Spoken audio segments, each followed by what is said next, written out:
On le disait, jour 2 de cet état d'urgence sanitaire décrété au Québec. Je souligne qu'on a le docteur François Marquis aussi qui se joint à moi au cours des prochaines minutes pour répondre à vos questions. Écrivez-nous sur la page Facebook de TVA Nouvelles. Entrevue avec Justin Trudeau. Ça, il faut que je vous en parle parce que vous savez que Justin Trudeau est en quarantaine à la maison, mais via les ondes, via Skype, on aura l'occasion de s'entretenir avec lui. C'est mon collègue Pierre Bruno qui va mener une entrevue avec le premier ministre. Ce sera diffusé dans notre bulletin de midi à TVA Nouvelles. Et 113 nouveaux décès liés à la COVID-19 en Iran. Alors, allons voir ça maintenant en chiffres. Alors, le nouveau bilan des victimes de la COVID-19 s'établit présentement à 145 374 cas de contamination dans plus de 124 pays. On parle de 5 429 décès. Quand même, c'est important de le dire, 71 700 patients rétablis. Et là, l'Iran qui a annoncé 97 nouveaux décès, qui porte maintenant le bilan officiel à 611 morts du côté de l'Iran.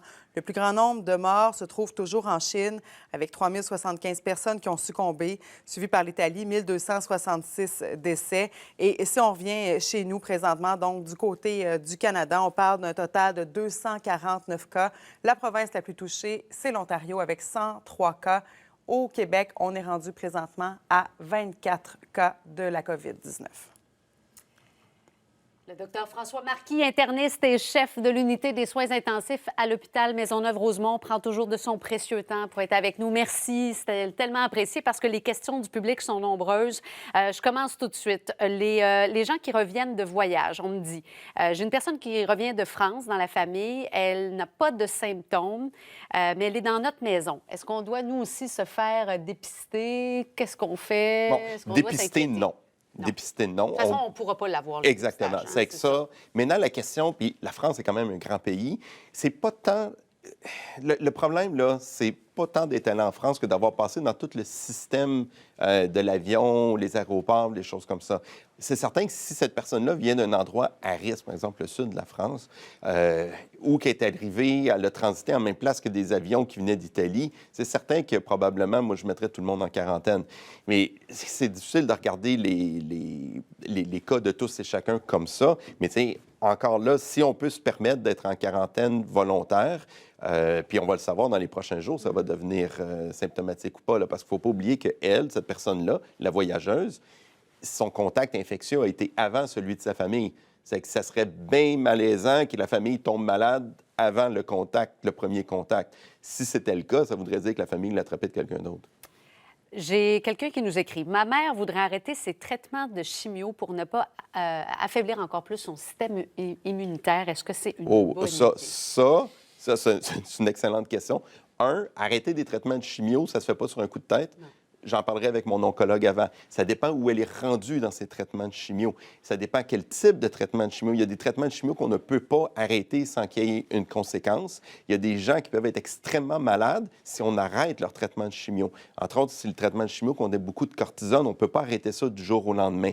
Donc ça, les gens qui sont dans cette situation-là, je comprends le raisonnement, je comprends l'idée. Ce n'est pas une folle idée parce qu'on se dit « Hey, j'ai besoin de mon système immunitaire », mais en même temps, on ne décide pas ça comme ça, là. C'est que si vous avez des chimiothérapies ou n'importe quel traitement à long terme, vous avez une inquiétude, communiquez avec votre médecin. Le 811 ne sera absolument pas capable de vous aider là-dessus, là.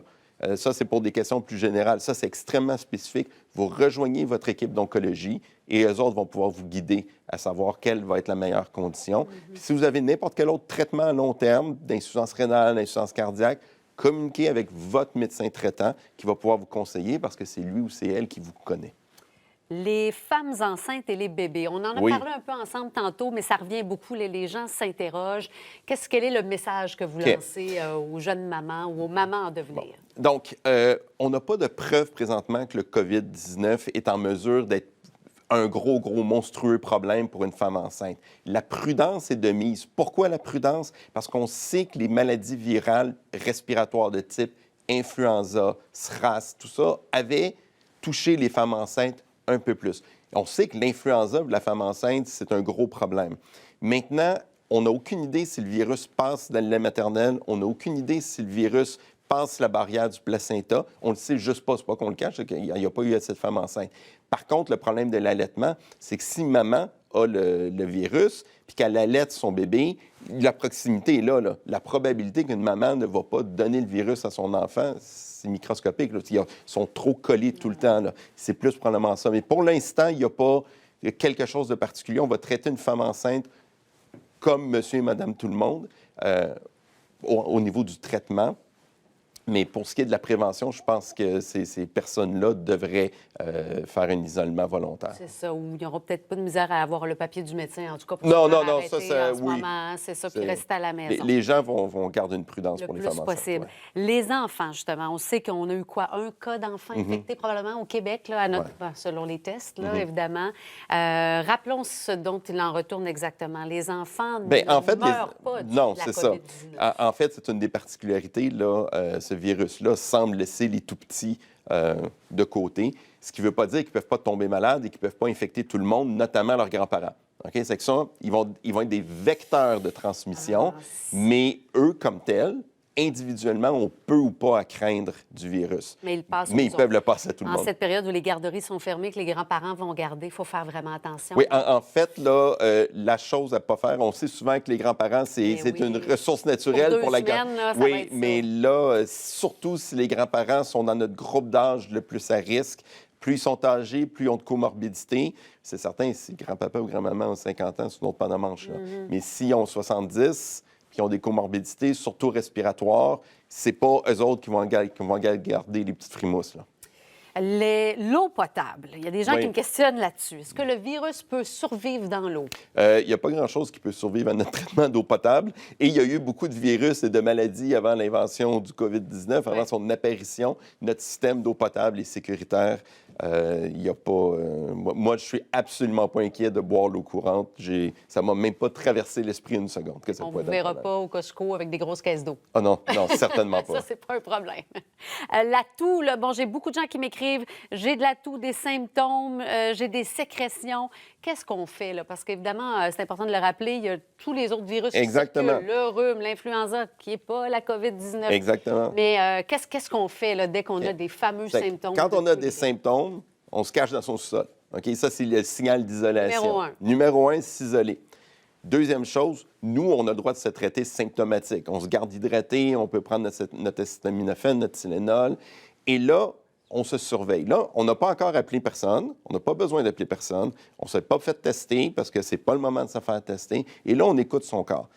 Le signe d'aller à l'hôpital ou de consulter, c'est la détresse respiratoire. C'est le fait qu'on sent que l'air ne rentre pas, qu'on manque d'air. Et ça, là, si vous posez la question, est-ce que je vais m'en rendre compte? La réponse, c'est oui.